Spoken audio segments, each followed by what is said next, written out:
Assalamualaikum warahmatullahi wabarakatuh. Akhlakul karimah, ciri-ciri dan contohnya dalam kehidupan sehari-hari. Akhlak adalah sesuatu yang melekat dalam jiwa seseorang dan mendorongnya untuk melakukan sesuatu perbuatan tanpa harus berpikir terlebih dahulu. Di dalam Islam, akhlak dikategorikan menjadi dua, yaitu akhlakul karimah dan akhlakul mahmudah. Akhlakul karimah adalah sifat mulia, terpuji, atau sikap baik yang sesuai dengan ajaran Islam. Sementara akhlakul mazmumah adalah sikap tercela atau buruk yang harus kita hindari oleh umat Islam. Mengenal lebih jauh tentang akhlakul karimah, setiap manusia harus memiliki sifat terpuji semasa ia hidup di dunia. Bagi seseorang yang memiliki akhlakul karimah, maka ia akan disenangi oleh orang-orang sekitarnya. Tidak hanya itu, Allah Subhanahu wa ta'ala juga menyukai hambanya yang memiliki sifat akhlakul karimah.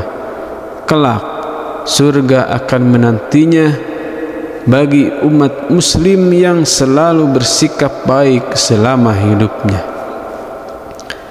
Bagaimana ciri-ciri orang yang memiliki akhlakul karimah? Apa saja contoh perbuatannya dalam kehidupan sehari-hari? Simak lengkapnya sebagai berikut. Ciri-ciri akhlakul karimah. Dari sekian banyak sifat-sifat terpuji, dapat disimpulkan menjadi ciri-ciri orang yang memiliki sifat akhlakul karimah. Di antaranya adalah: 1. Memiliki sifat optimis, ikhlas, sabar, menepati janji, pemaaf, jujur, amanah, hemat, dan lemah lembut.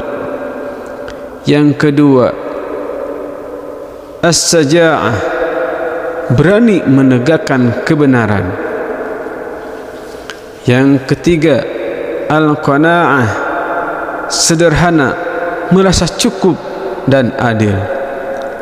Yang keempat, menciptakan persaudaraan dan persatuan. Contoh akhlakul karimah dalam kehidupan sehari-hari. Berikut contoh sifat yang mencerminkan akhlakul karimah yang bisa diamalkan dalam kehidupan sehari-hari. Yang pertama, mematuhi perintah Allah Subhanahu wa ta'ala. Sudah menjadi kewajiban bagi setiap umat muslim untuk senantiasa taat akan perintah Allah dan menjauhi segala larangannya. Karena setelah kematian tiba, segala perbuatan yang dilakukan di dunia akan dipertanggungjawabkan di akhirat kelak. Yang kedua, selalu berkata baik, berusaha untuk selalu berbicara dengan perkataan yang baik dan sopan.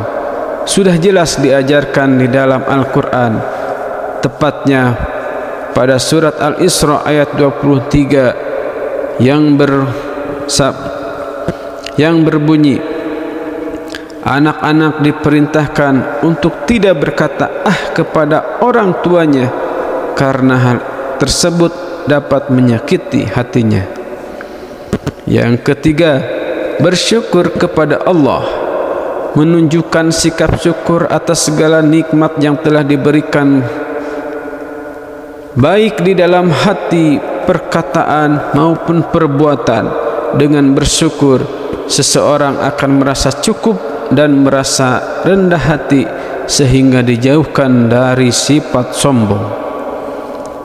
Yang keempat, tolong menolong sesama manusia. Manusia adalah makhluk sosial. Manusia tidak bisa hidup sendiri tanpa adanya orang lain di sekitarnya. Berbuat baik serta tolong menolong menjadi sesuatu hal yang wajib dilakukan demi terciptanya hidup rukun dan damai antar sesama manusia. Yang kelima, tawakal. Pada dasarnya tawakal adalah berserah diri kepada Allah Subhanahu wa taala dalam rangka memperoleh hal-hal yang baik. Tawakal bukanlah pasrah tanpa berusaha sama sekali. Harus tetap disertai ikhtiar dan berdoa kepada Allah Subhanahu wa taala. Yang keenam, ikhlas. Ikhlas adalah sebuah kata yang mudah diucapkan namun sulit untuk dilakukan. Ikhlas merupakan ibadah yang hanya bisa dilakukan oleh hati dan tidak terlihat wujudnya. Ikhlas adalah perbuatan orang-orang soleh yang semata-mata untuk mendapatkan keridhaan Allah Subhanahu wa taala, bukan untuk mendapatkan pujian. Demikianlah, mudah-mudahan banyak manfaat yang dapat kita petik untuk pembelajaran hari ini. Semoga Allah memberikan taufik dan hidayahnya kepada kita. Wassalamualaikum warahmatullahi wabarakatuh.